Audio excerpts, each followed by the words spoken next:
Hi అండి, welcome back to my channel. ఎలా ఉన్నారండి అందరూ? నేనైతే చాలా బాగున్నాను. మీ అందరూ ఇంకా బాగుండాలని కోరుకుంటున్నాను. ఈరోజు వీడియో వచ్చేసి వైశాఖ పౌర్ణమి గురించి అండి.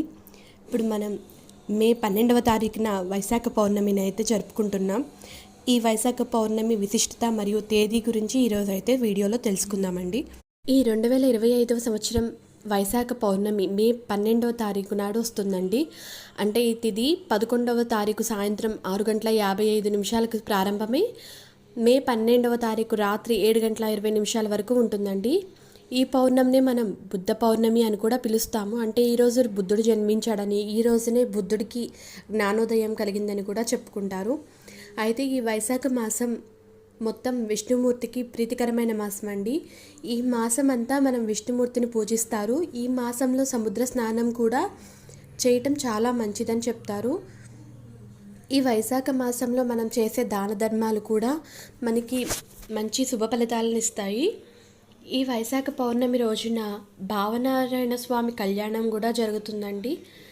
ఈ వైశాఖ పౌర్ణమి ఈ వైశాఖ మాసం ఏంటంటే చంద్రుడు విశాఖ నక్షత్రానికి దగ్గరగా ఉన్న సమయాన్ని మనం వైశాఖ మాసంగా జరుపుకుంటాం. ఈ పౌర్ణమి తిథి రోజున స్వాతి నక్షత్రం కూడా వస్తుంది. ఈరోజు భావనారాయణ స్వామి కళ్యాణాలు జరుగుతాయి, తిరునాళ్ళు జరుగుతాయి.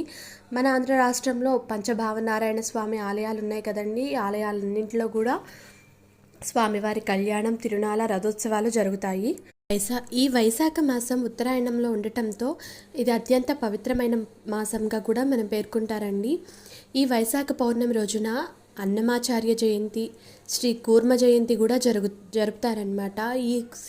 ఈ వైశాఖ పౌర్ణమి రోజునే భూమిని కూర్మావతారంలో విష్ణుమూర్తి ఉద్ధరించాడనమాట. అందువల్లనే ఈ రోజున కూర్మ జయంతి కూడా జరుపుతారు. ఈ రోజున మహావిష్ణువుని పూజించడం చాలా మంచిదండి. ఈ రోజున సముద్ర స్నానం ఆచరించడం చాలా మంచిదని చెప్తారు. కరక్కాయను తీసుకువెళ్ళి సముద్రంలో వదిలివేసి స్నానం ఆచరించడం వల్ల విశేష ఫలితాలు కలుగుతాయని కూడా చెప్తారు. ఈ వైశాఖ పౌర్ణమి రోజున మనం మహావిష్ణువునితో పాటు సంపద్గౌరీ వ్రతాన్ని ఆచరించడం కూడా చేస్తారనమాట. ఈ వ్రతాన్ని స్త్రీలు ఆచరిస్తారండి.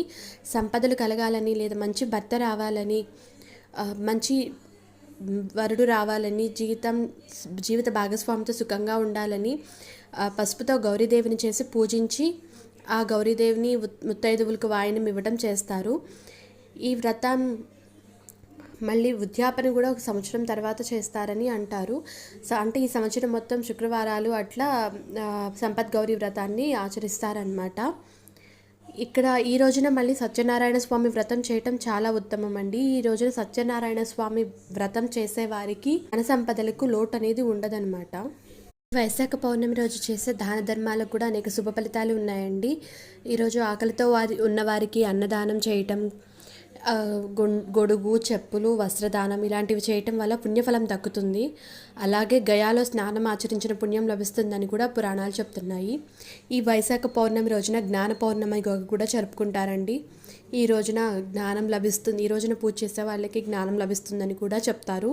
ఈ రోజున తులసి కోటను శుభ్రం చేసి తులసిదేవి దగ్గర పూజ చేయటం కూడా చాలా ఉత్తమమైన ఫలితాలను ఇస్తుందన్నమాట.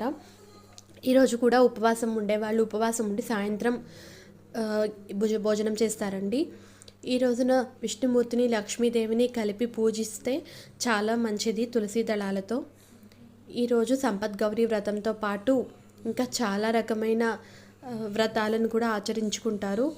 సత్యనారాయణ స్వామి వ్రతం చాలామంది చేస్తారండి. ఈ రోజున సత్యనారాయణ స్వామి వ్రతం చేయడానికి చాలా మంచిదని చెప్తారు. ఈ రోజున సత్యనారాయణ స్వామి వ్రతం చేసేవారికి ధన సంపదలు కలుగుతాయి, వాళ్ళ కోరిన కోరికలు తీరుతాయి అని కూడా అంటారు.